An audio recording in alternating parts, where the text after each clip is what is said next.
I stand alone beside Grandpa Henry's casket, the last mourner left in Silverton Cemetery.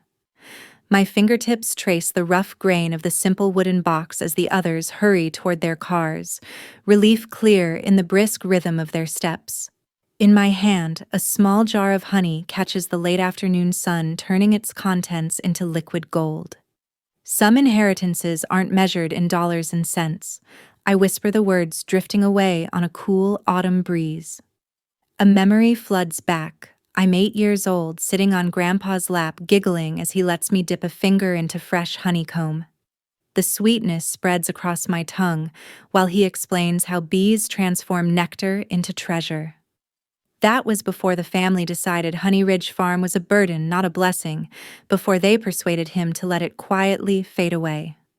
The attorney's office smells of leather and old paper, a heavy mahogany desk separating Mr. Livingston from our small family. Mom adjusts her pearl necklace, eyes flicking toward the clock every few minutes. Dad shifts impatiently, his starched collar already wilting in the stuffy air. My sister Delia taps at her phone, not even pretending to care about the formality. Now then, Mr. Livingston clears his throat, unfolding the document with deliberate care. Regarding the property known as Honey Ridge Farm, consisting of the main residence outbuildings and 2.5 acres in Silverton. Just tell us what it's worth, so we can sell? Dad interrupts, his voice carrying the same dismissive tone he's used about Grandpa's farm for 20 years. Delia glances up from her phone. Agreed. Liquidate and distribute. Simple. Actually, Mr. Livingston peers over his reading glasses. Your father was quite specific about his wishes. He adjusts the papers. The property is to be held jointly by the family, unless one member wishes to purchase the other's shares. Mom exhales dramatically. Who would want a derelict bee farm? It's been abandoned for years. We'd be lucky to get anything for it. The county assessment values it at approximately $95,000, Mr. Livingston replies. Delia snorts. Who would pay that for a collapsing farmhouse and dead bee boxes? I watch them, how easily they dismiss Grandpa's legacy without a second thought. Something twists in my chest, that familiar ache of watching them undervalue what matters to me. Just like the science fair project in 5th grade that Delia claimed she'd helped with when she'd only glanced at it before my parents showered her with praise. Or the way they beam with pride over her corporate promotions while calling my administrative job sensible and practical, their polite code for unambitious.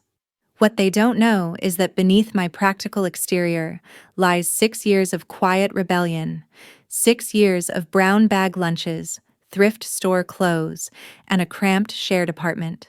6 years of turning down vacations and dinners out. 6 years of watching my savings account slowly grow while they assumed I was just scraping by on a modest salary. I'll buy it, I say, the words escaping before I can reconsider. 3 heads swivel toward me, expressions shifting from surprise to disbelief. You'll what? Dad asks, his eyebrows lifting. I'll buy your shares. $62,000 over 3 years. The laughter begins with Delia, sharp, incredulous, and cutting. With what money? Your administrative salary barely covers rent in Portland. Mom reaches across the table, patting my hand in gentle condescension.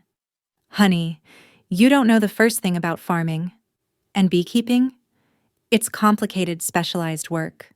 Their laughter stings, but I've been preparing for this moment quietly, patiently, without even realizing it. I reach into my bag, pull out a folded bank statement, and slide it across the polished mahogany desk. $25,000 as a down payment today, I say evenly. The rest in monthly installments. I can sign the contract right now. The laughter dies. Dad picks up the statement, squinting at the numbers. $38,462.17. His tone sharpens. Where did you get this money? I saved it. For 6 years. I meet his gaze steadily. Every paycheck. Delia snatches the paper from his hand.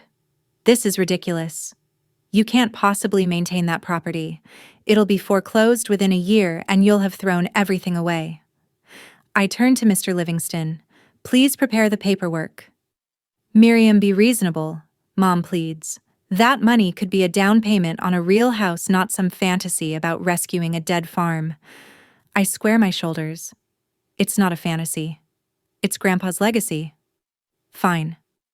Delia tosses the statement back at me. Take it. You'll fail, and we won't bail you out when you come crawling back. Then you have nothing to lose by signing, I reply, surprised by the calm in my own voice. Mr. Livingston clears his throat. I can have the papers ready within the hour if that's acceptable to everyone. Dad glances at Mom, who shrugs with weary exasperation. Let her learn the hard way. An hour later, I stand outside the attorney's office, a folder of signed documents clutched to my chest. Rain begins to fall, gentle at first, then heavier, but I don't open my umbrella. The cold drops seep through my blouse, but I barely notice. For the first time in my adult life, I've chosen my own path instead of the one laid out for me. My farm now waits for me, broken and abandoned. Like me, it's been overlooked, underestimated, forgotten. But beneath the neglect, I know something vital still lives, just waiting for someone who believes enough to bring it back. I look up into the rain, letting it wash the tension from my face. A honeybee hovers impossibly near, sheltering under the building's small awning, its wings catching what little light remains in the stormy afternoon.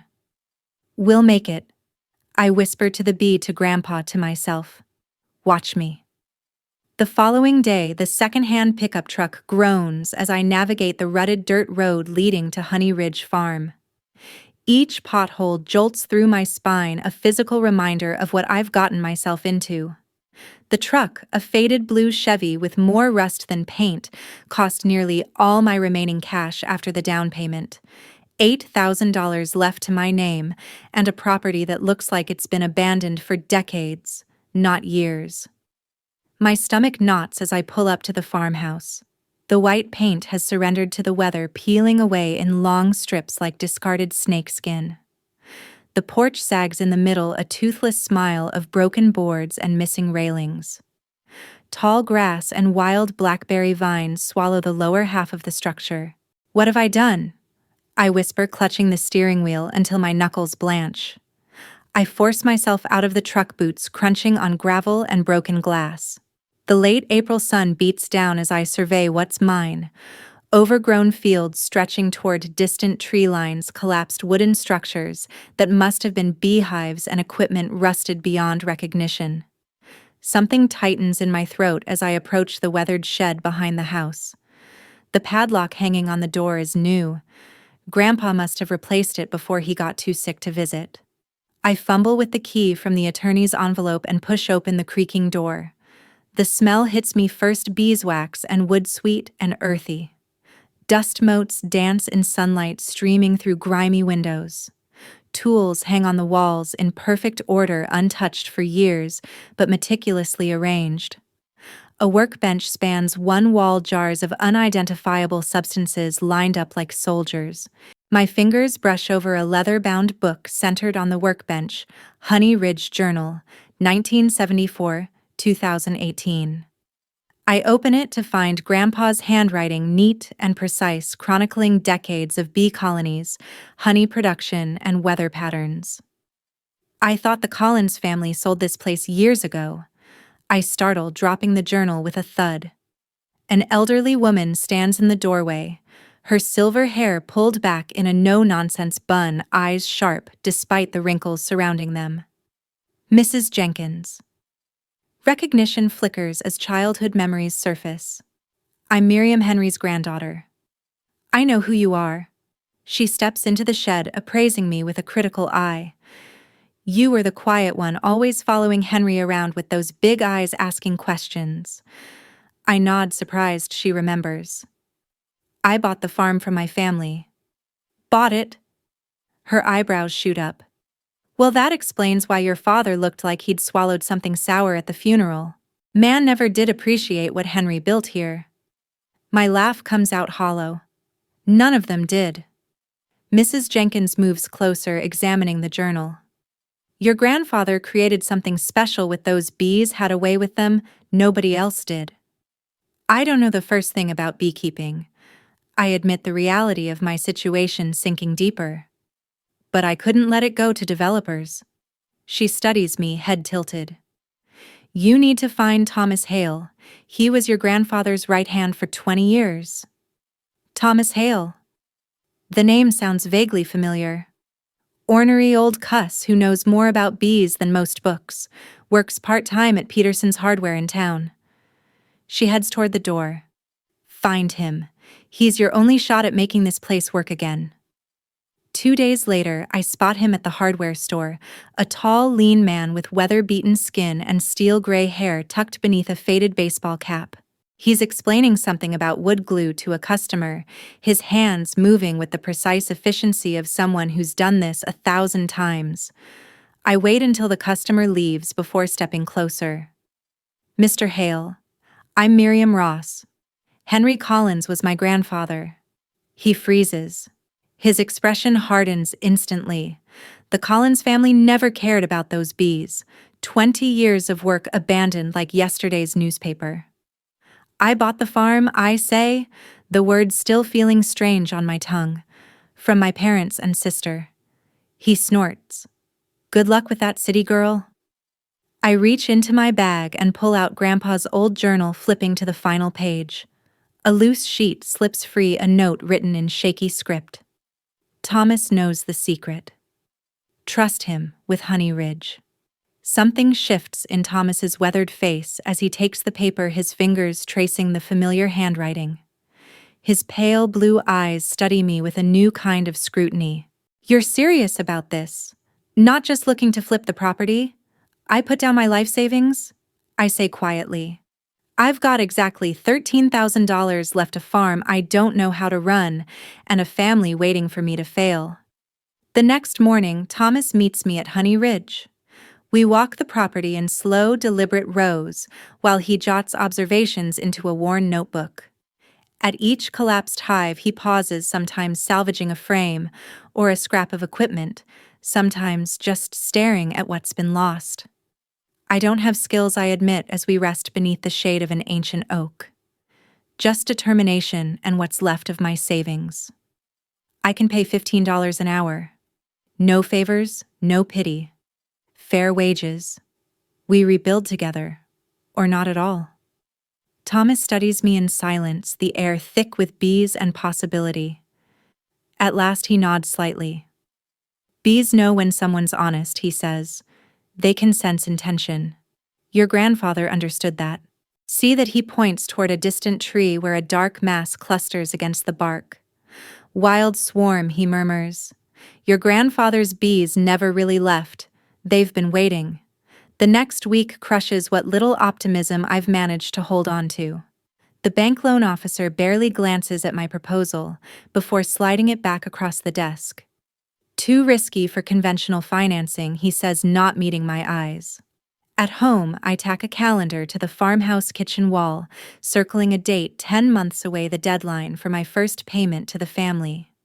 My phone buzzes constantly with Delia's messages, given up, yet ready to sell. You could still recover some of your investment. I ignore every one of them. Thomas arrives each morning at 7 a.m., teaching me beekeeping fundamentals between clearing overgrowth and repairing equipment. His patience never wavers as I fumble with smokers and protective gear. When he discovers Grandpa's queen breeding records tucked behind a loose board in the shed, his eyes light up. This is worth more than gold if we can resurrect this lineage, he breathes. Henry was breeding for disease resistance decades before it became standard practice. One evening, as the sunset paints the sky, amber and gold, we clear the final section of overgrown brush near the eastern property line. Water glistens in the fading light. A spring-fed pond I never knew existed, hidden by years of neglect. Perfect spot for the first new hive, Thomas says, satisfaction warming his voice. Protected south-facing, near water and a flowering meadow. 2 days later, we position the rebuilt hive near the pond. Thomas shows me how to approach the wild swarm from the oak tree, his movement slow, practiced, and deliberate. Look here, he whispers, pointing toward a marked queen. She's carrying Henry's original strain. Notice the coloration, the size. I stare in awe at the tiny creature barely larger than the workers surrounding her. How is that possible after all these years? Thomas's eyes crinkle with a quiet smile. Henry always said patience outlasts ridicule. He was right about most things. That night, I sleep in the farmhouse for the first time. There's still no electricity, but the spring water runs clear and candles throw a soft glow across the kitchen as I write in my own journal by flickering light. Outside, crickets sing under the moon, and somewhere in the darkness, Grandpa's bees have come home. So have I. By the end of summer, I hold the FSA microloan approval letter in trembling hands, $25,000. The number blurs as tears rise, but I blink them away. No time for that now. We did it, Thomas. I slide the letter across the newly installed pine table in the farmhouse kitchen. You're officially farm operations manager now. Thomas adjusts his reading glasses, his weathered hands careful with the paper. His eyes scan the page, a slow smile forming. Never doubted it for a minute. Rain hammers against the new tin roof, the rhythmic drumming a reminder of how far we've come. Just last week, Thomas and I huddled beneath tarps while the local contractors rushed to finish before the summer storm hit. Now we sit warm and dry as water streams from the eaves in silver ribbons. Remember when you wouldn't even come inside this house? Thomas chuckles, folding the letter neatly. Said it was too depressing. That was before we had running water and electricity. I rub my calloused palms together, still surprised by their roughness after months of farm work. Speaking of water, the well test came back clean. Another item checked off. Outside, 12 new beehives stand in perfect rows along the eastern edge of the property, their white boxes gleaming against the backdrop of Douglas firs.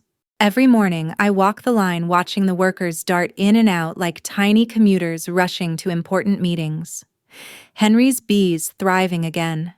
I slide another document across the table, the official registration certificate for Honey Ridge Farm LLC approved just yesterday. Thomas taps the paper with a satisfied nod.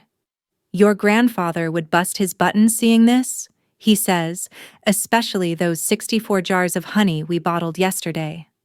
The memory warms me from within, the golden liquid flowing from the extractor, Thomas, showing me how to strain it through cheesecloth, the sweet scent filling the workshop as we filled jar after jar with wildflower honey. Premium quality, Thomas had declared. Best I'd seen in years. My phone buzzes with a notification. The group text I sent inviting Mom, Dad, and Delia to the Honey Ridge Revival Day shows 3 read receipts, 3 gray dots, 0 responses. Thomas watches my face fall, but says nothing. I force a smile and pocket the phone. Their loss? I say the words sounding more confident than I feel. Later that evening, as I'm labeling honey jars in the workshop, my phone pings again. A photo appears, Mom, Dad, and Delia clinking champagne glasses at some fancy restaurant. The caption reads, "Celebrating our Delia's Financial Innovation Award. So proud." Mom's follow-up text appears seconds later. Our proudest daughter. Hearts and celebration emojis trail after the words like confetti. My throat tightens. Thomas, organizing supplies across the room, glances over as my phone clatters onto the workbench. Family, he asks, already knowing the answer. I nod, unable to speak for a moment. Thomas walks over, picking up a jar of honey and holding it to the light. You know something about bees that might help? They don't need applause to make honey. They just do the work. The phone rings 2 days later, Mom inviting me to dinner at their house. Just family, she says. Her voice carries that artificial brightness she uses when there's an agenda. Delia specifically asked if you could make it.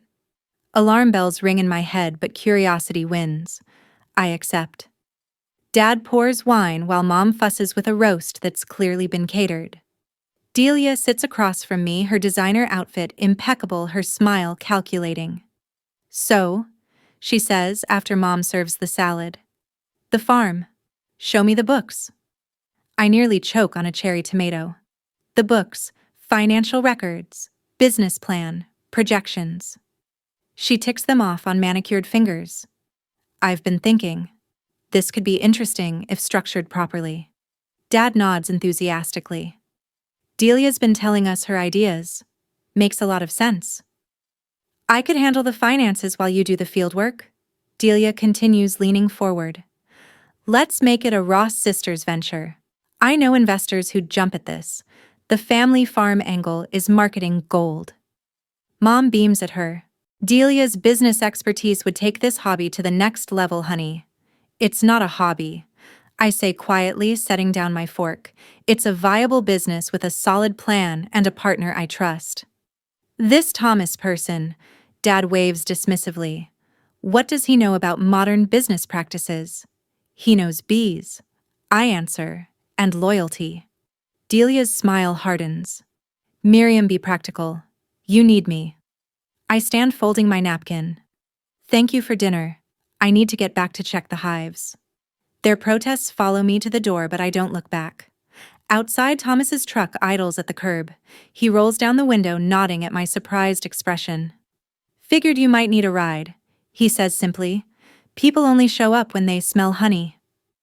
A week passes. The reporter from Oregon Life and Farm arrives unannounced, a camera slung over her shoulder. Your neighbor, Mrs. Jenkins, told me about what you're doing here. She explains, gazing at the transformed property. Mind if I do a feature? The article runs the following Sunday. Granddaughter revives Oregon's forgotten bee farm. The photo spread captures Thomas showing me his extraction method, our easy partnership evident in every frame. Orders flood in, $9,400 in the first month, exceeding our projections by 30%. I establish the Honey Ridge Heritage label featuring Grandpa Henry's sketch of the original farmhouse. Thomas teaches me his honey extraction methods passed down through generations of beekeepers. Each evening ends with us on the porch, watching bees return to their hives as darkness falls. You've got the touch, Thomas tells me one evening. Henry said some people have it, some don't. Can't be taught. The television flickers to life the next morning as I sip coffee. A local morning show plays in the background until a familiar voice snaps my attention to the screen. Delia sits poised on a studio couch, gesturing animatedly. As co-founder of Honey Ridge Farm, our family business vision integrates traditional beekeeping with modern sustainable practices. The mug slips from my fingers, coffee splattering across the kitchen floor. I grab my phone, checking orders, 3 canceled since yesterday. A quick search reveals why: customer confusion about ownership. Thomas finds me still staring at the screen. Some people can't create, he says after I explain, so they take. Later that day, a package arrives. Inside, glossy business cards spill out. Honey Ridge Farms, Delia Ross, CEO. The emphasis on farm is an extra z, like a deliberate distortion of my grandfather's legacy. We should confront her publicly. Thomas suggests, anger tightening his usually calm features. Set the record straight. I run my finger over Grandpa's sketch on our honey label. No, we'll let Honey Ridge speak for itself at the Harvest Festival. That afternoon, I called our printer. The new labels arrive 3 days later, identical except for one subtle addition beneath the farm name: independent family-free ownership since 1974. Thomas reads it and laughs for the first time in days. Henry would have loved that. I stick the label on our first festival jar, sunlight catching the golden honey inside. Let's see her try to claim this now. The night before the Harvest Festival in October, I apply a small dot of beeswax to seal each of the handwritten labels on our special Sage Blend honey jars. Thomas had found Grandpa Henry's formula tucked between the pages of his beekeeping journal last month. When we sampled it, the complex flavor took me straight back to summer evenings on his porch. Hand me that wood polish, Thomas says, buffing the aged wooden sign that once hung over Grandpa's roadside stand. Honey Ridge Farm, Est 1974. It gleams in the workshop light, the letters almost singing with fresh oil. I slide over the cloth. The booth looks perfect. Not done yet. Thomas reaches behind the workbench and produces a small brass plaque he's mounted to the bottom of the sign. It reads, Miriam Ross, owner and beekeeper. My throat tightens. Thomas. Henry would be proud of the real owner. Thomas says, tapping the edge of an envelope on the workbench. Speaking of which, I open it, hands trembling slightly. It's the final bank transfer receipt, the remaining payment to my family delivered 3 months ahead of schedule. The deed transfer paperwork sits beside it, ready for tomorrow's notary appointment. We did it, I whisper. Thomas nods. You did it. A newspaper clipping sits nearby. Local entrepreneur revives family legacy with my photo beside the rebuilt hives. The accompanying booth application lists just 2 names, Miriam Ross and Thomas Hale. Get some sleep, Thomas says, returning to his polishing. Tomorrow's your day. Morning arrives with unexpected brilliance. The festival grounds already swarm with activity as we set up our rustic booth, standing out among the sleek commercial displays with their digital signage and uniformed staff. Over here, calls a reporter from the Silverton Record, notebook in hand. Can you tell us about your family business revival? Before I can answer, Thomas gently steers her toward our display. Wait till you taste this, he says, offering a sample of our heritage blend. Traditional method. No heat, processing, no industrial filters. The woman's eyes widen at the first taste. That's remarkable. The crowd grows steadily, pulling in curious onlookers who form a line 6 people deep.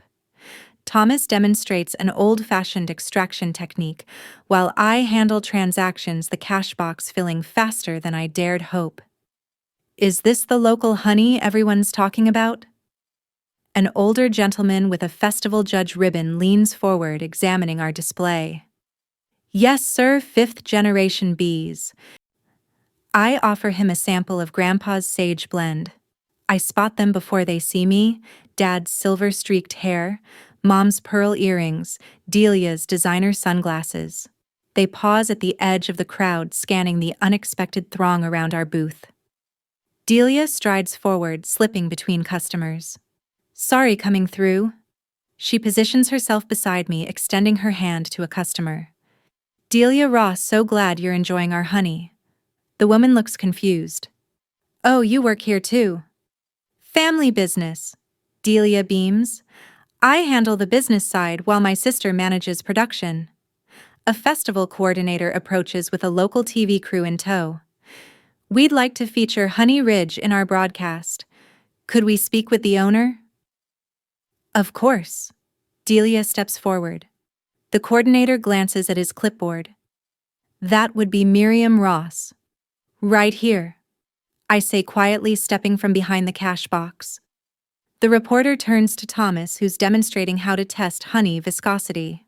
And you must be the founder. Thomas chuckles, his weathered face crinkling. No, ma'am, just the caretaker. For Henry, and now for his granddaughter. Delia edges into the frame as the camera starts rolling. The reporter continues interviewing me about the farm's revival, and I catch Mom nudging Dad, their expressions a mixture of surprise and calculation. A customer points to Delia. You must be so proud of your sister's achievement. Delia's smile freezes. We're all very invested in the farm's success. When the photographer from the Agricultural Quarterly asks for photos, I casually unfold the paid-in-full land contract across our display table. The camera clicks capture Delia's tight smile as the festival judge returns a blue ribbon in hand. Heritage Revival Award, he announces, pinning it to our booth. Best traditional product and presentation. Dad approaches awkwardly. Congratulations, Miriam. We didn't realize you'd made such progress. Thank you. I keep arranging jars, not meeting his eyes. Mom hovers nearby, fingering the blue ribbon. The booth looks charming. As the afternoon wears on, local business owners begin slipping me their cards. We'd love to stock your honey at Riverdale Market. The owner of the Westfield B&B mentions featuring local products in guest welcome baskets. A representative from the Agricultural Extension Office stops by to discuss potential grant opportunities for heritage breed preservation. Your grandfather's queen breeding program has historical significance, she says. We should talk about conservation funding. During a brief lull, Delia corners me behind the booth. You could have included me, she hisses. I've been offering to help for months. I meet her gaze evenly. Like you included me in your successes. The words come out steadier than I feel. All those award ceremonies I attended, all those congratulations I gave you, never once thought to share the spotlight. That was different, she snaps. My achievements were individual, just like mine. I turn away to help a waiting customer. Thomas steps between us carrying a tray of honey samples. Fresh batch just arrived, he announces to the crowd, then lowers his voice so only I can hear. Family doesn't always share blood, sometimes just purpose. Delia's expression tightens. She rejoins our parents who linger awkwardly at the edge of the bustling crowd. As they leave, Delia glances back at the line of customers buying jars of honey at Thomas and me working side by side with quiet rhythm. I let out a slow breath, the tension finally easing from my shoulders. You okay? Thomas asks, sliding another tray of samples onto the table. I nod, watching my family's retreating figures disappear into the flow of the festival. I think I finally am. By December, the farmhouse windows rattle against a wind that carries ice instead of air. I press my palm to the cold glass, watching snow drift across Honey Ridge Farm, blanketing everything in silent white. My phone vibrates on the counter, the hospital again. Miss Ross Thomas's condition has worsened overnight. The pneumonia isn't responding to the initial treatment. My throat tightens. I'll be right there. I grab my coat and the small jar from the kitchen shelf, late-season honey amber gold and thick. The last batch Thomas and I harvested before his cough turned from bothersome to frightening. The hospital corridor smells of antiseptic and fear. Thomas looks smaller somehow, the oxygen tubes threading from his nose, the monitors murmuring their mechanical lullaby. His weathered hands rest on the white sheets, still in a way that feels wrong. You brought the good stuff, he whispers when he sees the jar, his voice rasping like winter branches against a frozen window. The wildflower batch, your grandpa's favorite. I place it on his bedside table, twisting the lid open so the sweet scent can push back the sterile air. January's the hardest month for the bees, he murmurs, shifting painfully. You'll need to check the ventilation holes. Clear any dead bees from the entrances after snowfall. I've got it covered, I say. Quickly, though. Worry gnaws at my confidence. The syrup ratio changes in deep winter, he adds between shallow breaths. 2-to-1, not 1-to-1. A coughing fit seizes him, leaving him trembling and spent. Save your strength, I whisper, but Thomas shakes his head weakly. The colonies need you now. His fevered eyes lock onto mine, clear for a fleeting second. And don't forget to eat dinner yourself. You forget when you're working. I pull a notebook from my bag, jotting down every word as tears blur the page. I promise to follow every step. Thomas nods, satisfied. I show him photos of Honey Ridge on my phone, the hives wrapped in their winter insulation, the workshop organized, just as he taught me the new queen rearing equipment we'd ordered before he fell ill. Henry would be proud, he says, his calloused fingertip hovering over the screen, of both of us. My phone interrupts with a text from Mom, thinking about hosting family Christmas at the farm this year. The property photographs beautifully in snow. I silence the phone without responding. When a nurse comes to check Thomas's vitals, I step outside to find 3 missed calls from Delia. Her voicemail plays with manufactured enthusiasm. Mir. I've got a fantastic photographer who could do a professional shoot for the brand. Thinking we should revamp the marketing strategy before spring. An email notification follows a business proposal for Ross Family Apiaries, with Delia's marketing firm handling distribution. The sudden interest in Honey Ridge burns like winter wind against exposed skin. 6 months of silence while I rebuilt what they'd written off, and now they want to claim it. The nurse touches my shoulder. He's asking for you. I spend the evening reading Grandpa Henry's journals aloud to Thomas. The faded handwriting describes Winter's from decades past techniques for helping colonies survive bitter cold observations of bee behavior during January thaws. Thomas closes his eyes, not sleeping, but remembering occasionally murmuring clarifications or adding details Henry had omitted. Mom calls again while I'm leaving the hospital. We need to discuss Christmas plans. Your father thinks... I can't talk now, I interrupt. I need to check the hives during this snowstorm. In this weather, that's ridiculous. The bees don't care what's ridiculous. They need me. I hang up, driving straight to Honey Ridge through thickening snow. I clear entrances by flashlight, check windbreaks, and adjust winter wrappings according to Thomas's instructions. My fingers go numb, but I work until every hive is secure. Thomas slips away 2 weeks after Christmas during the worst January snowfall in 15 years. I'm holding his hand when his breathing changes, slows, stops. The hospital window shows a world transformed into white, as if the snow might soften the sharp edges of loss. We hold a small memorial service in the farm workshop once the roads clear. Just a handful of local beekeepers, Mrs. Jenkins from next door, and the hardware store owner who'd extended credit during our lean months. No family, though I'd sent the details. I hang Thomas's worn beekeeper's hat on the wall beside Grandpa's photograph. The two men who believed in me when no one else would. Not everyone born family stays family. I whisper to the empty workshop after the others leave. Winter's solitude settles over Honey Ridge like another layer of snow. I care for the bees alone, learning to trust my instincts without Thomas's guidance. Each morning, I check every hive, my routine meticulous, finding comfort in the methodical work. While organizing Thomas's few belongings from the workshop desk, I discover a folder of handwritten notes, future plans for Honey Ridge breeding programs, for strengthening our queen line's expansion possibilities he'd been researching. His final gift, contact information for a regional organic co-op with a post-it note attached, when you're ready. Spring arrives with unexpected visitors. I'm inspecting a newly active hive when tires crunch on gravel. My parents' luxury SUV pulls up beside Delia's sleek company car. There she is, Dad calls out as if we'd parted on good terms months ago. We're here to help with the business. Mom surveys the property with appraising eyes.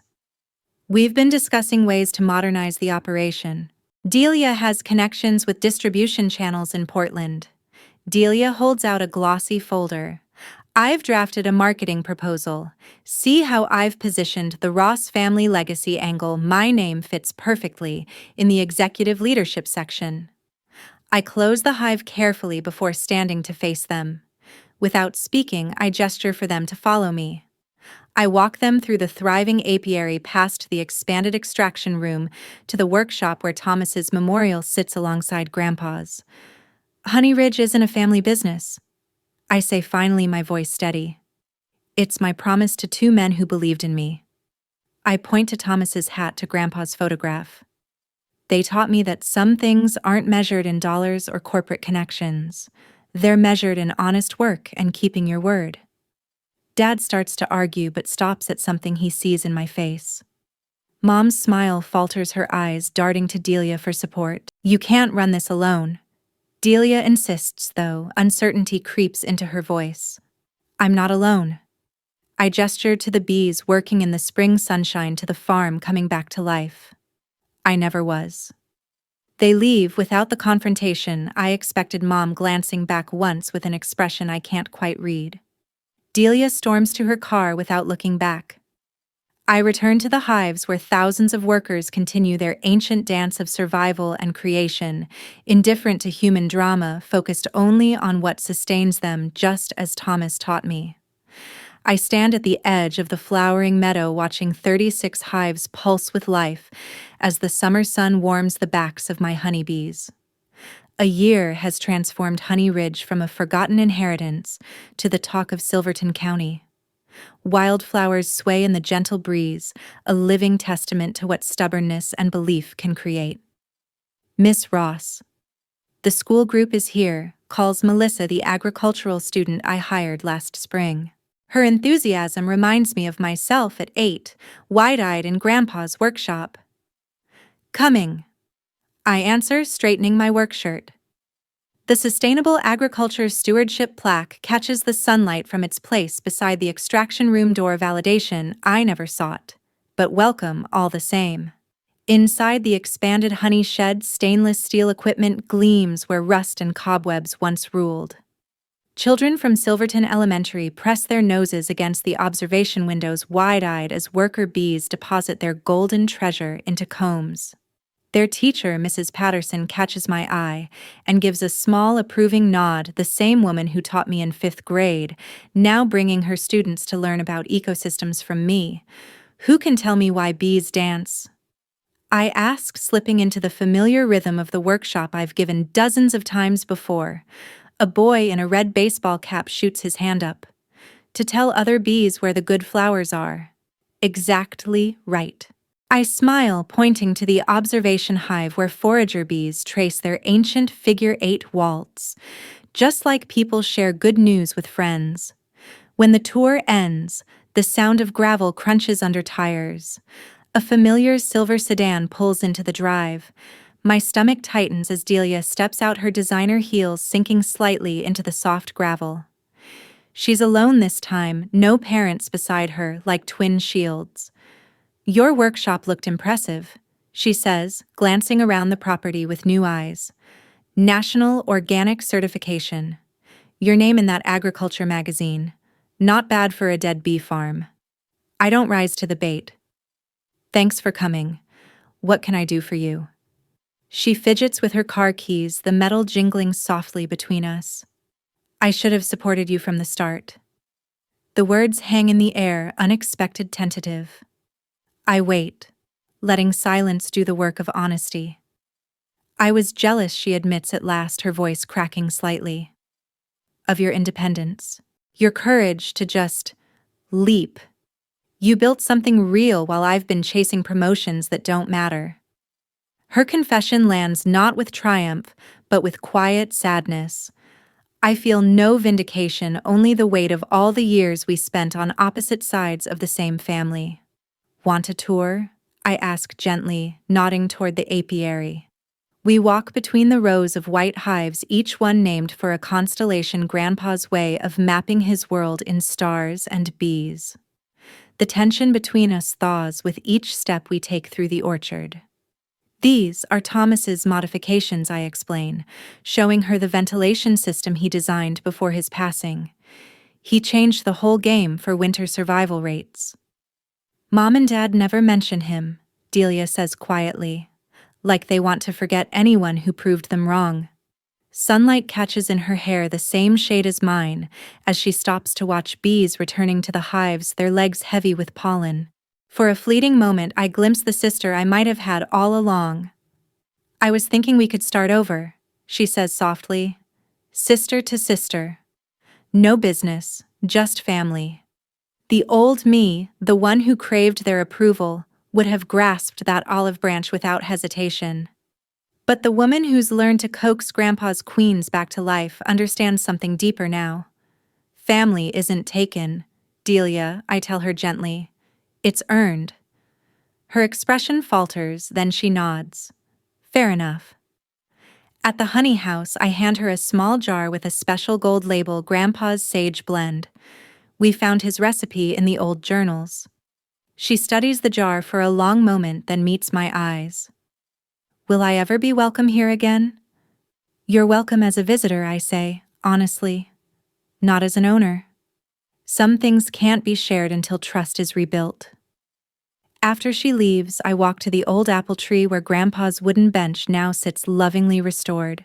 Thomas's straw hat hangs from a low branch, a quiet sentinel, a promise kept.